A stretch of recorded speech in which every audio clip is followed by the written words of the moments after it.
La crisi spacca, divide, frantuma rapporti sociali, familiari e oggi sempre di più anche i rapporti sindacali tra le organizzazioni sindacali e i lavoratori. La paura di finire in cassa integrazione, il timore di non avere più un lavoro porta i dipendenti a stringere accordi direttamente con il datore di lavoro, bypassando le RSU, il sindacato. A fare da apripista il caso della Joint and Welding di Sedico nel Bellunese. Il datore di lavoro ha chiesto ai suoi dipendenti di lavorare mezz'ora in più, gratis, per riuscire a far quadrare i conti. Le RSU dicono di no, i dipendenti invece hanno accettato. Un segnale, un modello che immediatamente ha fatto scuola ed oggi si ripropone alla Fincantieri. Anche qui l'azienda, per finire le navi nei tempi previsti, ha chiesto ai lavoratori di posticipare la pausa mensa a fine turno, di lavorare di più per più ore di seguito, anche durante il sabato, nei periodi di picco della produzione. Anche qui le RSU hanno risposto picche. Allora per noi non serve il 6x6 per salvare il cantiere, ma servono investimenti e organizzazione, cosa che qua dentro non c'è.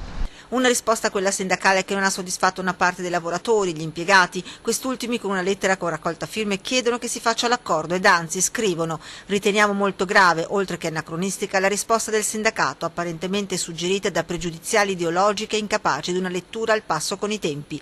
Parole che sanciscono inequivocabilmente una divisione tra lavoratori e sindacati, spaccatura che la RSU della FIOM e la segreteria del sindacato rimandano all'azienda. Aprire un'avvertenza, insomma, che ha la finalità di cancellare il ruolo negoziale della RSU e di liberalizzare gli orari, è sbagliato e non è neanche utile per il cantiere.